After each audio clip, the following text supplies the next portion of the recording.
एक बहुत ही महत्वपूर्ण विषय पे अपनी बात रखेंगे। मैं आग्रह करूंगा सुनीता जी को कि वो इस प्रेस वार्ता को संबोधित करें। सभी मीडिया के बंधुओं को नमस्कार। अभी आप लोगों ने देखा होगा कि जिस तरह से कांग्रेस पार्टी के जो प्रवक्ता हैं, हमारे लोकप्रिय मुख्यमंत्री माननीय नायब सिंह सैनी जी के ऊपर जिस तरह से टीका टिप्पणी कर रहे हैं, मुझे लगता है कि ये कांग्रेस पार्टी के दिवालियेपन की निशानी है कि जब कांग्रेस पार्टी इस हालात में पहुंच चुकी है कि लगातार तीसरी बार, चाहे हम पार्लियामेंट की बात करें और चाहे हम हरियाणा विधानसभा की बात करें, तीसरी बार उन्होंने हार का मुंह देखा है। और भारतीय जनता पार्टी की सरकार जो है लगातार तीसरी बार केंद्र में भी बनी है और हरियाणा में भी बनी है। तो ऐसे उसमें खिसियानी बिल्ली खंबा नोचे वाली बात मुझे लगता है कि जो कांग्रेस पार्टी के प्रवक्ता हैं वो कर रहे हैं। लेकिन लोकतंत्र में लोकमत का सबसे ज़्यादा महत्व है। माननीय मुख्यमंत्री नायब सिंह सैनी जी 2014 में नारायणगढ़ से चुनाव लड़े, वहाँ से चुनाव जीते। 2019 में लोकसभा का चुनाव लड़े, लोकसभा का चुनाव जीते। और उसके बाद करनाल से चुनाव लड़े, करनाल से चुनाव जीते। लाडवा से चुनाव लड़े और लाडवा से चुनाव जीते।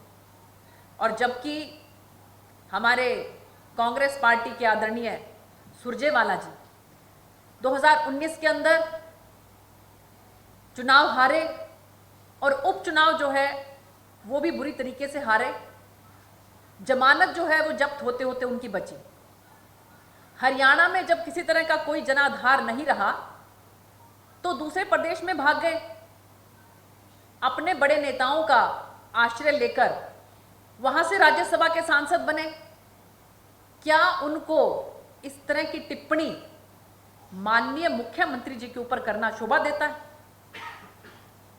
जहां तक बात है जाति विशेष की, आप ये देखिए कि कांग्रेस ने सदा जात पात की राजनीति की, इसीलिए उनको वही बार बार जो है उसी को जात पात को बीच में लेकर आना ही शोभा देता है उनको। और इसलिए आपने देखा होगा कि जब इसी तरह से प्रेस वार्ता करते हुए किसी ने बीच में कोई बात कही तो माननीय मुख्यमंत्री जी ने सिर्फ उस बात को दोहराया था, लेकिन उसको बीच में लेकर आ रहे हैं।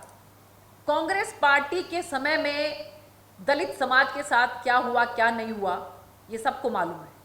चाहे हम गोहाना कांड की बात करें, मिर्चपुर कांड की बात करें, कोई भूला नहीं उन बातों को। और हमारी बहन बेटियों के साथ जिस तरह का बर्ताव कांग्रेस पार्टी के समय में होता था उसको भी समाज भूला नहीं है आज तक। मुझे तो ये लगता है कि जिस तरीके से माननीय मुख्यमंत्री नायब सिंह सैनी जी के नेतृत्व में हरियाणा के अंदर चहुमुखी विकास हो रहा है और चारों तरफ लोगों के मन में एक हर्षोल्लास का जो वातावरण है, कांग्रेस पार्टी उससे बौखला गई है। इसलिए जो एक्सीडेंटल उन्होंने माननीय मुख्यमंत्री जी के लिए शब्द इस्तेमाल किए, ये एक्सीडेंटल शब्द जो है कांग्रेस पार्टी के अंदर मुझे लगता है कि ज़्यादा प्रचलित हैं। चाहे हम एक्सीडेंटल प्रधानमंत्री की बात करें, चाहे हम एक्सीडेंटल सांसद की बात करें, किसी दूसरे राज्य में जाकर वहाँ से सांसद बन जाना। और उसके बाद हरियाणा की राजनीति में मुझे तो लगता है कि उनको बहुत ज़्यादा दखल अंदाजी करनी ही नहीं चाहिए। जब वो यहाँ से सांसद ही नहीं है तो उनका क्या औचित्य बनता है? तो इसलिए मैं ये बिल्कुल स्पष्ट कर देना चाहती हूँ कि माननीय मुख्यमंत्री नायब सिंह सैनी जी के नेतृत्व में हरियाणा के अंदर सरकार बहुत तेज़ गति से विकास कर रही है। जहाँ तक बात है, हमारी सरकार ने जो वादा किया था 24 के 24 जो फसलें हैं उनको हम एमएसपी पे ले रहे हैं और आज तक की तारीख में 48 लाख मीट्रिक टन जो धान है उसकी प्रोक्योरमेंट हो चुकी है और 43.5 लाख मीट्रिक टन जो है उसका उठान भी हो चुका है। तो इतनी तेज़ गति के साथ जो काम हो रहे हैं, मुझे लगता है कि वो उनको डाइजेस्ट नहीं हो रहे हैं कांग्रेस पार्टी को, इसलिए इस तरह की ऊटपटांग टिप्पणियां जो हैं उनके मुख से हमें सुनाई देती हैं। तो मैं आप लोगों के माध्यम से यही कहना चाहूँगी कि आप सत्ता पक्ष के समय तो बहुत अच्छे तरीके से लोगों का विकास नहीं कर सके, कम से कम विपक्ष की भूमिका तो अच्छे तरीके से निभाइए। बस इतना ही मैं कहकर अपनी वाणी को विराम देती हूं।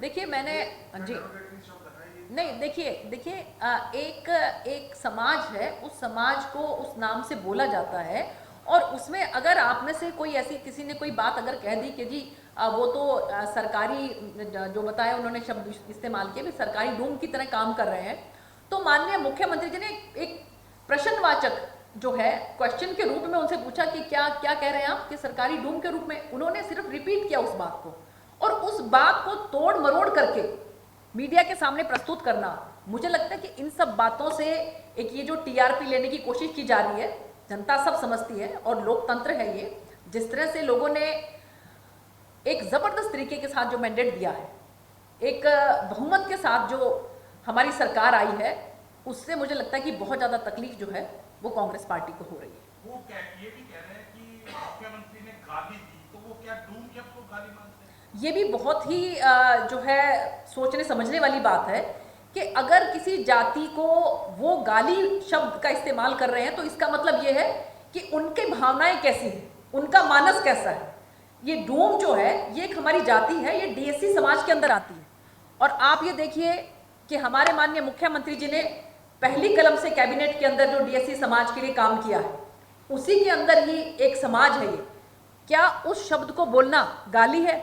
ये तो उनसे पूछना चाहिए कि आप इस जाति विशेष को गाली के रूप में देख रहे हैं। मुझे लगता है कि सचमुच जो है कांग्रेस पार्टी आज दिवालिया हो चुकी है, इसलिए वो इस तरह की बातों को लेकर आ रही है। नहीं तो जिस तरह से जो काम माननीय मुख्यमंत्री जी के नेतृत्व में हो रहे हैं, और जो डीएससी समाज का मैंने आपको बताया कि उनके उन्नति के लिए, उनकी तरक्की के लिए जो काम वर्गीकरण का हमारी सरकार ने किया है, आज तक कांग्रेस पार्टी ने तो बल्कि मैं कहूंगी कि उनका सिवाय शोषण करने के और कोई काम नहीं किया।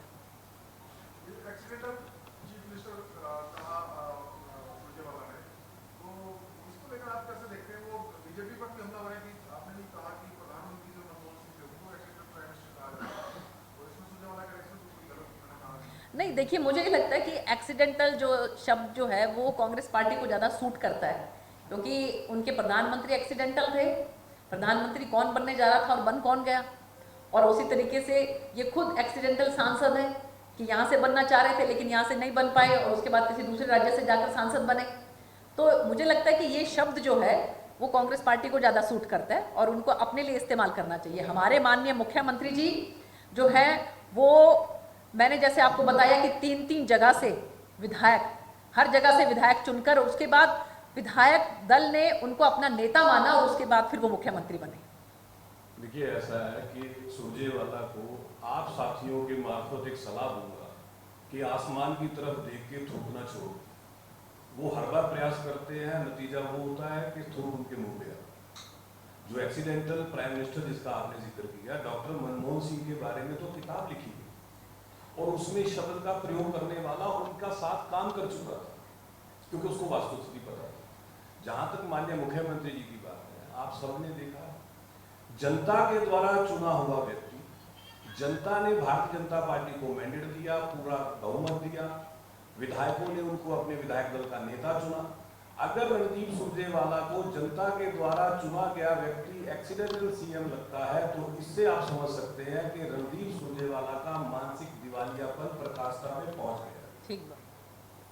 अब रणदीप सुरजेवाला जब किसान की बात करते हैं तो उनको ये समझ लेना चाहिए कि भारतीय जनता पार्टी की सरकार के समय से ही किसान की 14 फसलों पे एमएसपी मिलना शुरू हुआ था। नंबर 1, नायब जी ने आके 24 फसलों पे एमएसपी का लाभ देना शुरू किया। नंबर 2, आज किसान की फसल का एक एक दाना हरियाणा सरकार एमएसपी पे खरीदती है, हमारे सामने प्रत्यक्ष है।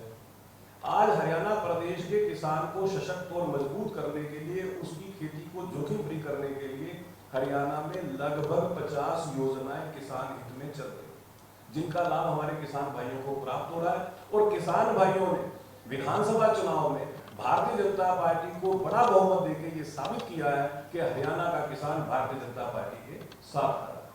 तो एक बार रणदीप सुरजेवाला को विचार करना चाहिए, और मुझे लगता है कि उल जलूल वक्तव्य देने से पहले अगर एक जांच करवा लें तो ज्यादा बेहतर हो। धन्यवाद। और उनके खुद के लोग भी किसान बनकर जिस तरह से किसानों के अंदर गए हैं, वो भी मुझे लगता है कि आप सब लोगों को मालूम ही है, और सब कुछ जो है वो अब सभी उस सब चीज़ों का पटाक्षेप हो चुका है। अब सबको पता लग गया है कि असली किसान भाई हमारे जो हैं वो खेतों में काम कर रहे हैं, और उनकी जो फसलें हैं उसको किस तरह से 24 की वो जो है MSP हमारी सरकार दे रही है।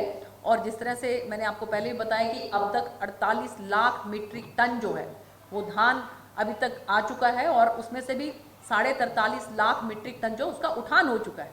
तो इतनी तीव्र गति के साथ जो काम हो रहा है, मुझे लगता है कि इससे कांग्रेस पार्टी बौखला गई। बहुत बहुत धन्यवाद आपका।